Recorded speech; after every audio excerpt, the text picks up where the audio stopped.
Mr. Chairman. Chairman. I call the honourable member Amy Adams. Thank you, Mr. Chairman. Mr. Chairman, I want to start off my contribution in this committee stage on the Telecommunications, TSO, Broadband and Other Matters Bill actually by just acknowledging and congratulating the Minister for the work he's done and putting together a package that will see New Zealanders get access to world-leading ultra-fast broadband, so that will see 75% of New Zealanders get access to high-speed broadband, that will see the vast bulk of the rest of New Zealand get access under the rural broadband rollout, and that will make us, sir, one of the most connected countries in the world. And that can only be good for economic growth, for jobs, for incomes, and for lifting the living standards of all New Zealanders. And so I find it amazing that the Labour opposition is going to vote against putting ultra-fast broadband into the homes of New Zealanders. What's been interesting to me is that throughout this process they have been looking for monsters under the bed. They have been looking for reasons to have a go at this because they know it is a successful initiative of this national-led government and they want to do what they can to have a go at it. Sir, this first part of the bill, part one,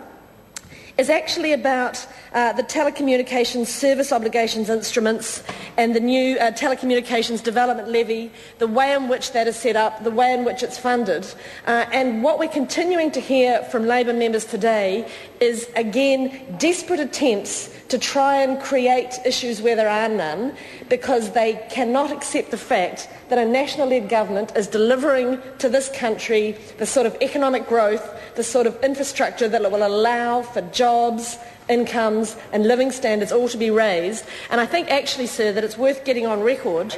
that this is a fundamental part of the economic growth plan for New Zealand, and Minister Joyce should be congratulated for it. Now, this first part, sir, as I said, really talks to the way in which the telecommunications service obligations are set up, the way in which they're costed, and it is a technical part of the law, sir, and as part of the committee that reviewed the bill, it certainly does take a while to properly understand some of these aspects, particularly if you haven't been involved overly in the telecommunications sector, as was the situation for me. But actually the changes we're making to the way those service obligations and the service agreements under them are carried out, the way the compensation is costed and the way it's funded, are, I think, actually, when you sit back and look at them, very sensible. They ensure actually that the providers of those otherwise uneconomic telecommunication services are properly compensated but are not overcompensated. And an important part of this is looking at the way the calculation is done to ensure that the net cost to those providers is the relevant cost,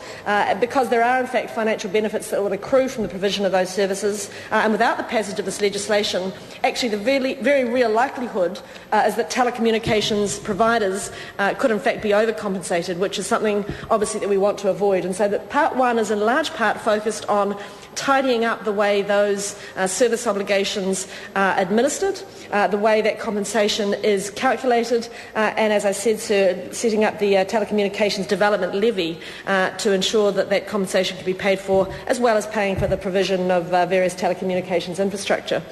So the other point that I just wanted to touch on is just the changes that have been made around the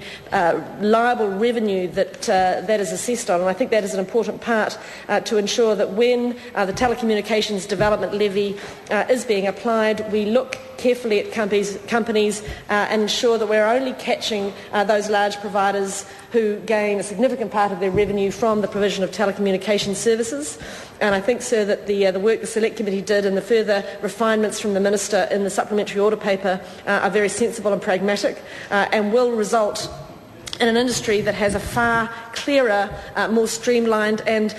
ultimately more sensible way of assessing, monitoring, administering and funding those particular obligations. And they are important obligations because they are the basis on which New Zealanders can be assured that they will have those fundamental telecommunications services provided without discrimination, sir, based on the part of the country that they live in. And as I've said in previous contributions on this bill, coming from a large rural electorate is very important to me to ensure that our rural communities are looked after, and that has always been a key priority for this government. We do stand up for our rural communities, unlike the Labour opposition. We do ensure that rural communities have access to the same standard of infrastructure that their urban cousins enjoy, and that, sir, is why I've been a very